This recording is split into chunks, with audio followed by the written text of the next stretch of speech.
How do you feel about the CI strategies, proficiency-based procedures, or even communicative language teaching that you do in your classroom? You hear a lot about it, either on this podcast, from colleagues, or on social media. Lots of good stuff. But do you sometimes feel like it seems like it's always smooth sailing with no challenges in other classrooms, while you definitely have them in your own? Well, I know that I do. We all have them. So in this episode, I want to address some of these common obstacles and practical solutions to help you and all of us navigate them. So let's jump in. Are you a language teacher looking for some reassurance that what you're doing in the classroom is on the right track? Or maybe you're looking for some ways to teach even more effectively. If you're one or the other or somewhere in between, you've landed in the right place. This is the World Language Classroom Podcast with your host, me, Joshua Cabral. You're about to get tips, tools, and resources so that your students continue to rise in proficiency and communicate with confidence. Let's jump in. Vamos, allons-y. Hello, my friends. Bonjour, mes amis. Hola, mis amigos. Welcome to the World Language Classroom Podcast. I am Joshua Cabral, and I thank you very much, as always, for taking the time out of your week to listen to a podcast about language teaching. It's one thing I know about you, unless I know you personally, and that's enough to tell me that you are a dedicated teacher. So thank you so much for doing that. So in this episode, we're going to talk about some real situations that happen in our classrooms. Because sometimes we might feel like everyone else is achieving incredible success consistently and don't face some of the challenges that we have in our own classrooms. Now, particularly when we hear people talking about doing CI and their students' proficiency, because what people put on social media and what we talk about on the podcast tend to be the best case scenarios. But in reality, we all have situations or those classes or even individual students where it's not always the easiest to have a classroom that's focused on CI. So the truth and the reality is that most of us have some areas that don't quite seem to be working at times. So implementing comprehensible input CI strategies in a proficiency-based language classroom does come with some challenges at times. But they are challenges that we can overcome. They're challenges that we can address.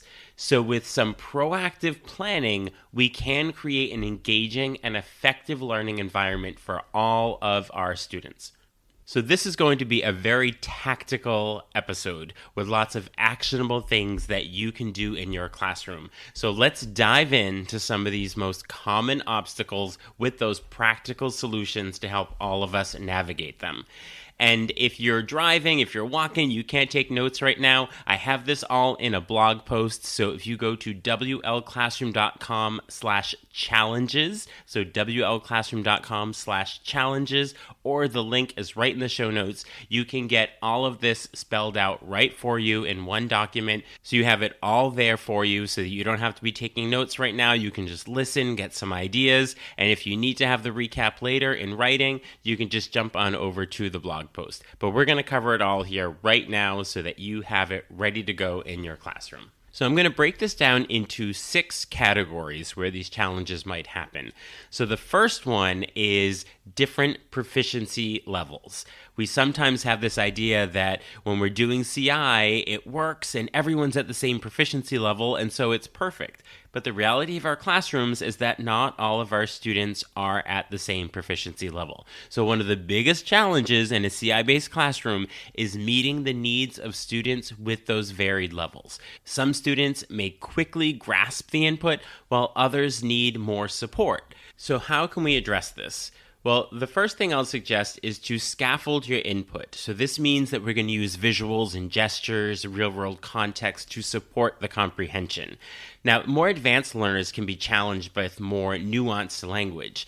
So perhaps as you are presenting on a topic, there's what I like to call the minimum barrier of entry. This is what you want all students to understand. And so your lower proficiency level students, they are going to get all of that input that's coming because you're using visuals and gestures to help them to understand. But you don't want to keep the language at that level. You want to include some more advanced language, that I+1, And it's that language that your more advanced learners can be challenged with that's a little more nuanced, while the lower proficiency students are going to focus on the simpler structures or the simpler vocabulary that they're getting from the gestures. But you're essentially doing the same CI, the same comprehensible input for the whole group, but different students are going to get different things out of the input that you are providing. But as I said, I like to have the minimum barrier, like what is the entry point? What is it that you want all the students to know, and to make sure that everyone at least has that, but there are opportunities within the input for those students that are ready to go beyond that. So the second suggestion is to use tiered tasks. So this means creating activities with different levels of complexity. So even though the students have the same input, you're going to have different students do different things in a differentiated way with the input. So for instance, when describing an image, some of the lower proficiency students might use basic sentences, while more advanced students can add details or even speculate about what's happening. Now, again, the minimum of what you're looking for everyone is to describe the image, as the beginners or the lower proficiency level students are doing, while the students that have more access to language or higher proficiency level, they can do a little more with it. Because many times when we think about differentiation, it's about how can we differentiate in a way that is allowing all students to get to that objective. But the other part of differentiation is when you have those students that are ready to go beyond the objective. So you want to have opportunities for them as well. And then the third suggestion is to do pair and group work. So in this case, we want to strategically mix students so that stronger students are either paired together, or the higher proficiency students are paired together and the lower proficiency students are sometimes paired together. But then sometimes you want to mix those groups, that you have the higher proficiency and the lower proficiency together and rotate them through so that they are learning from each other, but not always in that position where the higher proficiency students are put in a position of sort of being the assistant and always teaching to the lower proficiency students. So give them an opportunity to perform at their level, as well as be a resource sometimes in groups with lower proficiency students. So we're always going to have those classes with the different proficiency levels, but we can approach this by scaffolding the input, using tiered tasks, and using pair and group work to help overcome that challenge. The next challenge area is large class sizes. So a crowded classroom makes it harder to provide personalized input and ensure that all students are engaged. What can we do about this? So my first suggestion here is to leverage technology using things like Google Forms and make it interactive for your comprehension checks, using Kahoot and Quizlet Live or any other online possibilities that are out there. But have students react, engage in a digital way where you can see it in real time, how students are engaging with the input. And then also be very strategic about your seating and your routines in the classroom, arranging seats to optimize interaction and establish consistent routines for your CI activities so that you can help them maintain that structure. We should also point out that we don't always have the possibility to do that in our classrooms. If you have your own classroom and you're able to do what you want with the furniture in the classroom, that's wonderful. But sometimes you're teaching in a room where math is also taught or science is also taught. So you have to work within that system. So I don't want to just simply say, oh, move around the desks, because that might not be the system that you're in, and that's another challenge area for you. So that's when I would then point back to leveraging technology. And then the third suggestion with the large class sizes is to chunk your input and break the lessons into smaller segments with quick comprehension checks like yes/no questions or either or, to keep the engagement high. Because the more students you have, the longer that you're using your input, the more likely you're going to lose students. So the larger the class, I would say keep the input really short. It's 10 seconds, it's 20 seconds, and then you're doing those checks for comprehension to keep them all engaged.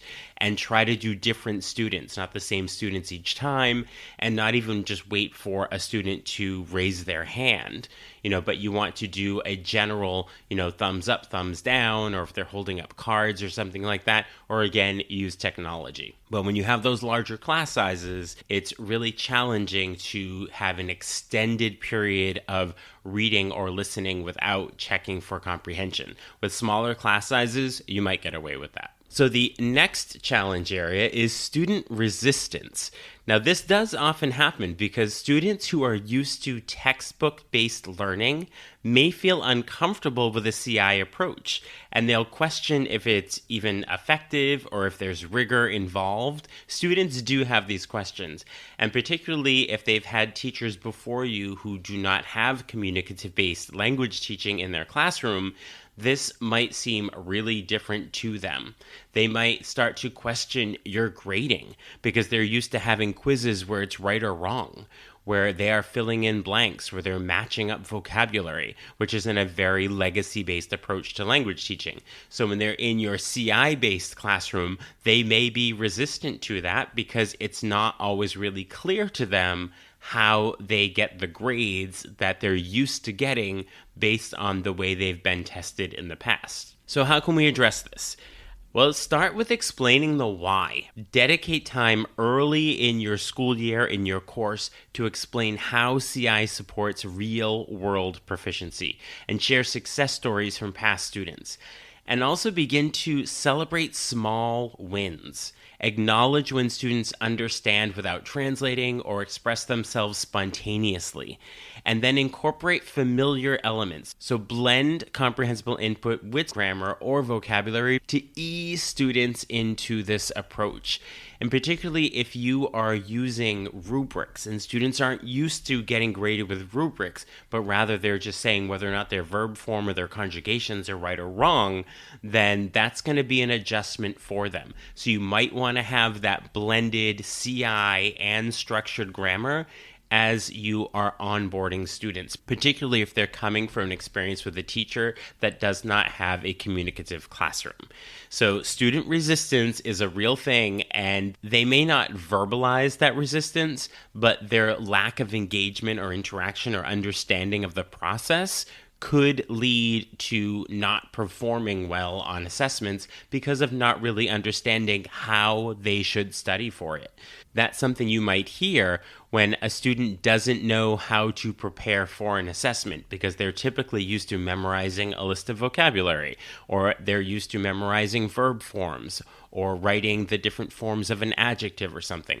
So when they have an assessment with you that doesn't look like that, that can cause a lot of anxiety in students as well. So you want to make sure that you are onboarding and doing a lot of explaining about how the rubrics work, give examples of what they're going to do, and show them how to prepare. Because if they've had a teacher before you that was not CI-based in their classroom, they're not going to know how to prepare for the assessments, or they'll prepare in the way they've prepared in the past that doesn't set them up for success on your assessments that might be an integrated performance assessment where it's not going to look like their grammar and vocabulary quizzes from the past. The next challenge area is possible time constraints. Sometimes in our schools and our departments, there is pressure to cover an extensive curriculum of content, verbs, vocabulary, and that makes it difficult to prioritize input-based instruction. So how can we address this? I would first suggest that we focus on high-frequency language. Teach the most commonly used words and phrases first to maximize efficiency. And then, as you're going through a unit, so use storytelling and cultural discussions to meet curriculum goals while delivering comprehensible input. And many times you can use something like AI, ChatGPT, and input the vocabulary and grammar of the chapter into ChatGPT and ask for a story that highlights that vocabulary and those structures. So that way you're able to do it in a way where you are providing comprehensible input and you're engaging students with it, but they're seeing all of this content in context. And then just be sure to set realistic goals. prioritize your long-term retention over superficial mastery of a broad set of vocabulary and grammar topics. Another challenge area embedded in that is we don't always have the choice to do that. If there are common assessments and a curriculum with multiple teachers teaching it, and it is more of a grammar-based approach, and it's not a very communicative approach, that might be a bit more of a challenge. Have conversations about what comprehensible input looks like and how you don't have to do one or the other. That if you have this textbook and this curriculum and you have this content, you can use it in a CI-based classroom. So it's not this question of I can't do CI because I have a textbook. You can do that, and it is absolutely possible. And it's particularly useful if you use AI tools to help you create those texts that embed the content in those chapters. So the next area is to look at assessment and accountability challenges. Now, traditional assessments often prioritize grammatical accuracy over communication, and that's what makes it difficult to show progress using CI methods. So this kind of goes along with those time constraints and what you have to get to, because there's an assessment at the end. So what can we do about this? How can we address this assessment and accountability issue that comes up?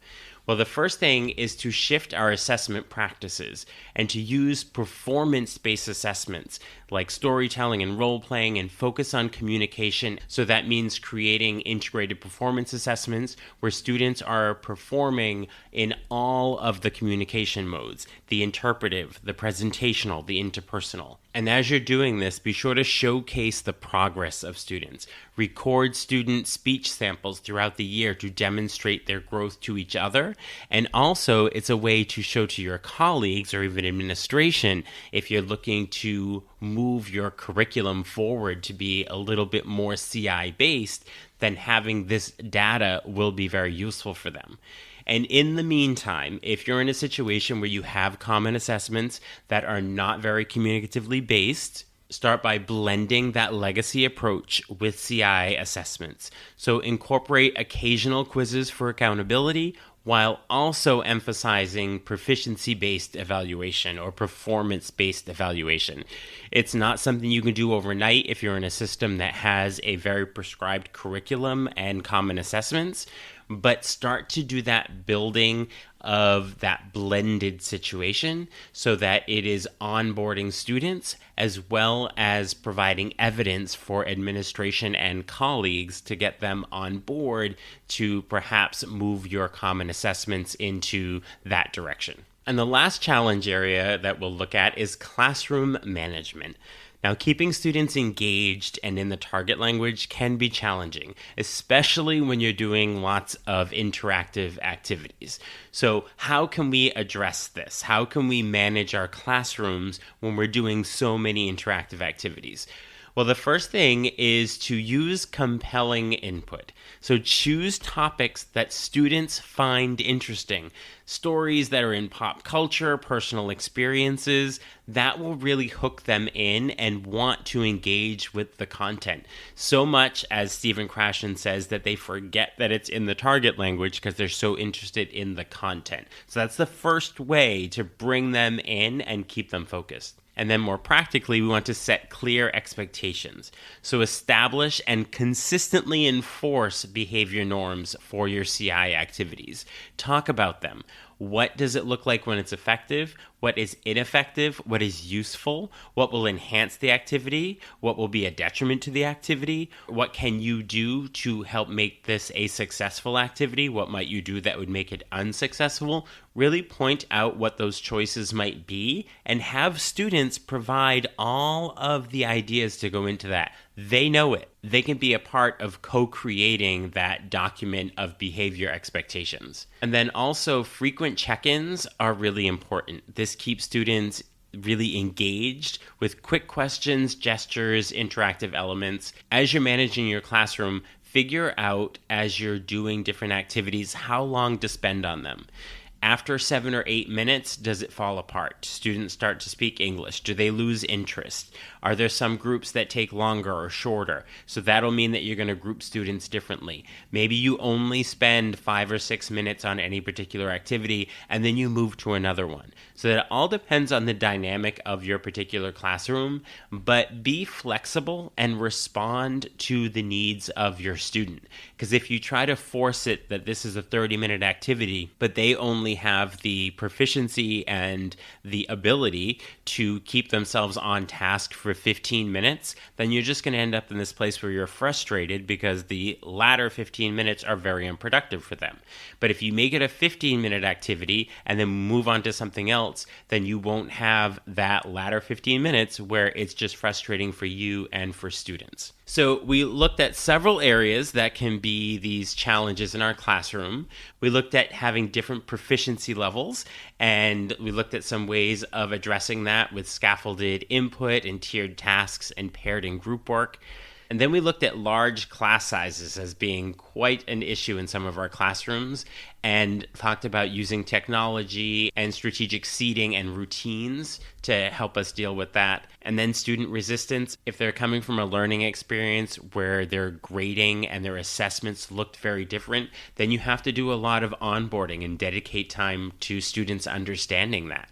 And that lends itself to our other challenge of time constraints. And if you have that curriculum that you have to cover, and so leverage AI tools where you can embed the content of a chapter or a curriculum into a story so that you can do both CI and use a textbook or a curriculum that's prescribed to you.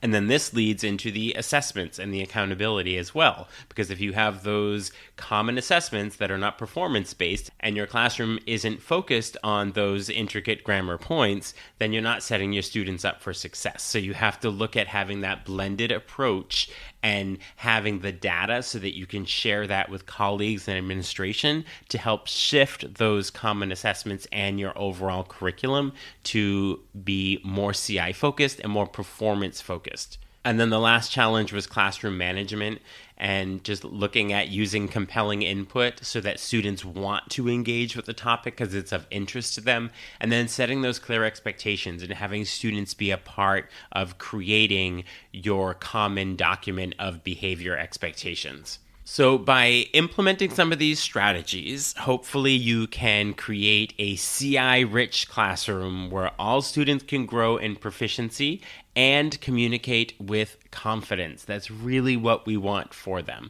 So if any of these challenges resonated with you, hopefully I got you thinking and you have some ideas to try out in your classroom as you start the new school year in the fall.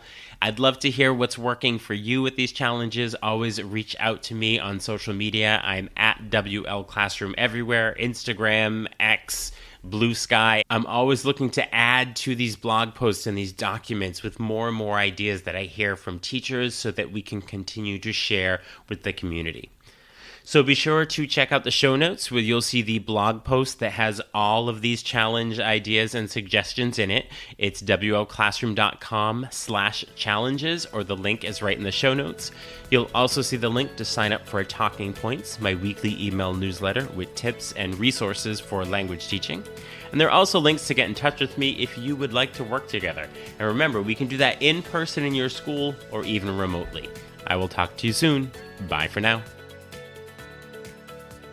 Thank you for listening to the World Language Classroom podcast. Be sure to follow or subscribe wherever you're listening so that you never miss an episode. Let's keep the conversation going on social media. Connect with me on X, aka Twitter, Facebook, and Instagram at WL Classroom. And for even more valuable resources, visit my website, wlclassroom.com, where you'll find over 300 blog posts about language teaching. So stay inspired, keep growing, and continue making a difference in your language classroom.